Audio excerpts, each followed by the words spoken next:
The default zone types that come preset in the system are customer zones, home zones, and office zones, but you can create as many additional zone types as you need.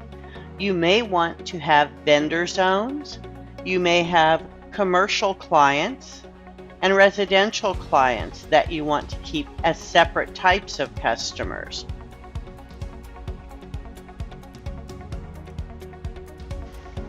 Some of our clients even create zones for schools and railroad crossings so that they can create rules for speed limits that are enforced or stopping requirements that are enforced in those types of areas.